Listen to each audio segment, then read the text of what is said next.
Kyocera Urbano V04. Ini HP 400 ribuan, kayaknya HP termurah yang pernah gue review di channel ini ya. Sangat murah dan semurah itu kira-kira sebagus apa sih HP-nya? Kalau penasaran, langsung aja kita lihat reviewnya di video ini. Let's go, let's review the Kyocera Urbano V04.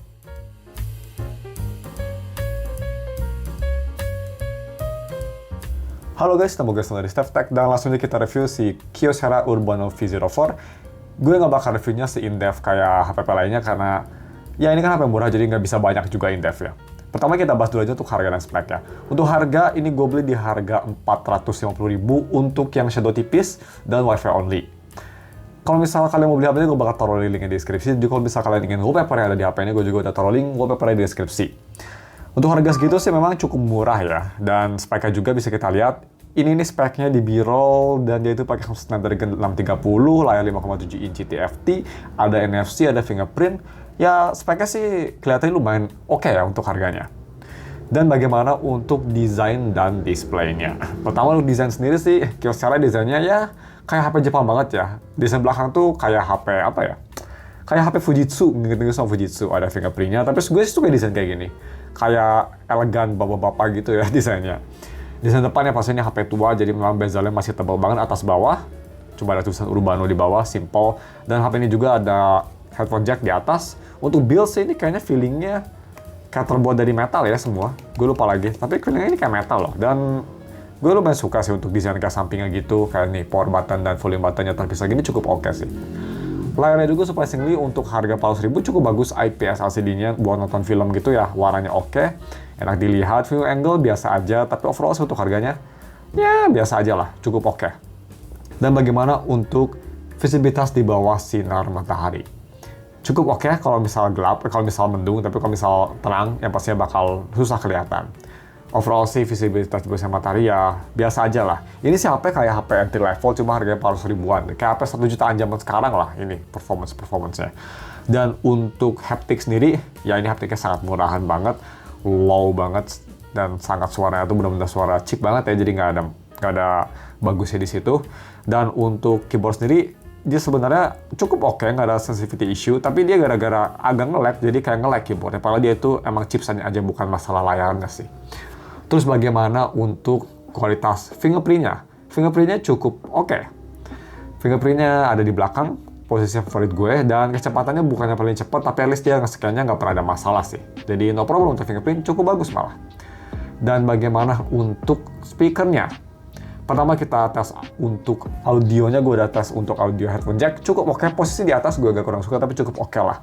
Gue pakai True Hexa, volume memang amplifier agak jelek, jadi harus agak tinggi, tapi kualitas suara sendiri acceptable, dengan suara yang balance, vokalnya lumayan oke, dan overall sih sound bagus, separasinya cukup oke. Untuk harganya, ya maksud gue, udah cukup oke. Dan untuk speaker bagaimana? Speakernya ya ini bisa dibilang jelek banget. Speakernya ini kayak ini di bawah kan, dan gue kira kalau di bawah tuh bakal bagus lah gitu kan kualitasnya. Tapi memang biasa aja banget, suaranya ini benar-benar gak ada bass sama sekali, cempreng, tini banget, dan memang ini kayak suara HP-HP yang speakernya di belakang gitu loh. Cempreng banget lah. Ya untuk lebih detailnya di speaker testnya, kalian bisa nilai sendiri deh. Check it out.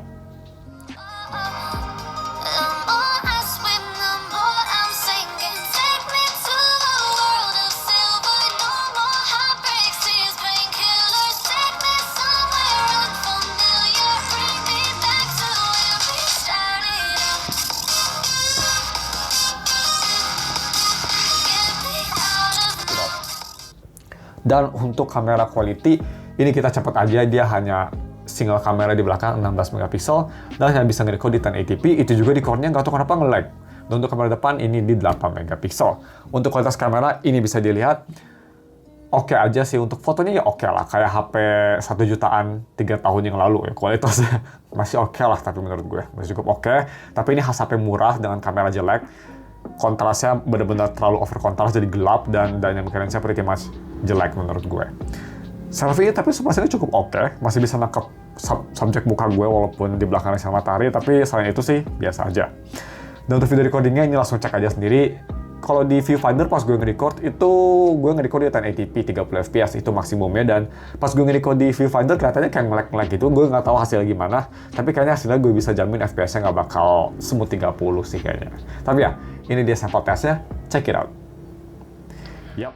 Oke, jadi ini dia video recording pakai Kyocera Urbano. Ini kayaknya HP yang lumayan nge-lag videonya. Tapi kayak di luar nggak se-nge-lag kemarin kita unboxing ya. Videonya kayak gini. Kayak video HP-HP zaman 2014.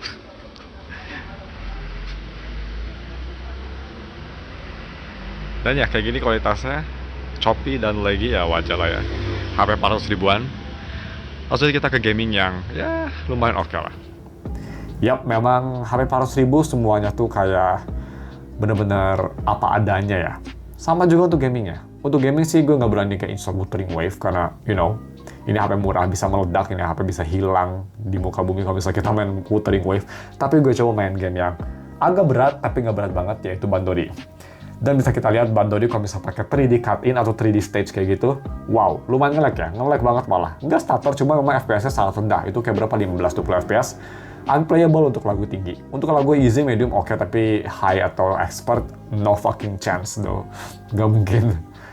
Tapi kalau misalnya kalian mau memaksain main kayak Bandori ya, matiin aja 3D-nya. Bakal lebih bagus sih performance-nya, tapi tetap nge-lag menurut gue. Dan bagaimana untuk UI-nya?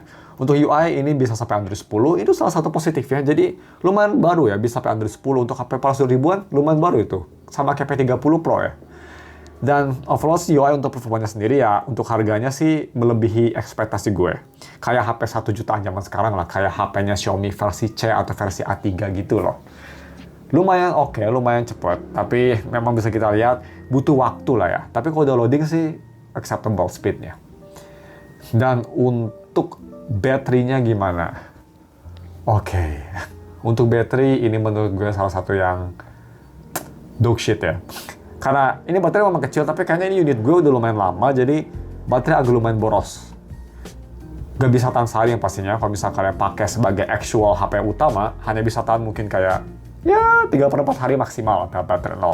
Dan itu baterainya loncat-loncat ya, jadi dari 100 tuh gak bakal 99 karena suka langsung loncat ke 95, ke 94, 92, atau loncat langsung ke 80. Baterainya memang dia tuh loncat-loncat, jadi memang udah nggak bagus si baterai lithium ionnya. Itu dia. Tapi at least ada positifnya. Ini HP walaupun murah banget tapi udah pakai USB Type-C. Ya, so that's pretty good lah ya. Lumayan oke lah. Jadi tadi kita gak kayak HP biasanya. Biasa kan kalau di segmen ini setelah baterai gue bahas, oke, lumayan oke, tapi kira-kira gimana HP ini, apakah ada hal negatifnya? Karena ini HP banyak banget negatifnya, gue bakal bilang hal positif HP ini apa sih? Pertama yang pasti dari harganya.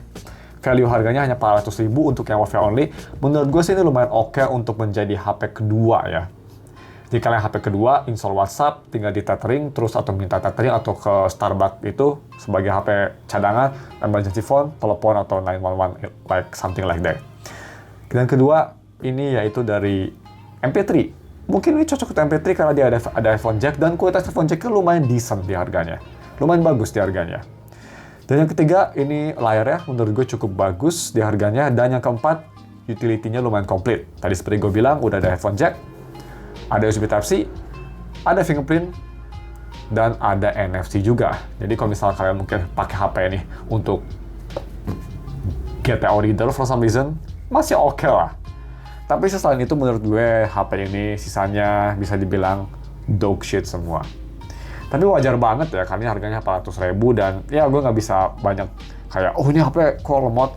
Performanya cukup oke malah. Cuma ya kameranya ini memang menurut gue sih unusable. Tapi overall, HP ini, kalau misal kalian mungkin nyari HP untuk HP cadangan emergency phone yang murah banget aja, untuk HP buangan kan bisa kayak, gue taruh di tas terus gue lupa aja, dilupain aja nanti kalau misal ada apa-apa, gue masih ada HP itu, tapi dimatiin ya HP-nya, jangan dinyalain, kalau dinyalain habis baterainya. Cukup oke lah menurut gue Kyocera. Dan seperti biasa kalau misalnya kalian mau beli HP ini, gue bakal taruh link di deskripsi, tapi gue nggak tahu apakah unit yang gue beli masih ada atau enggak, jadi don't blame me for that. Dan kalau misalnya kalian ingin wallpaper yang gue juga taruh link wallpapernya di deskripsi.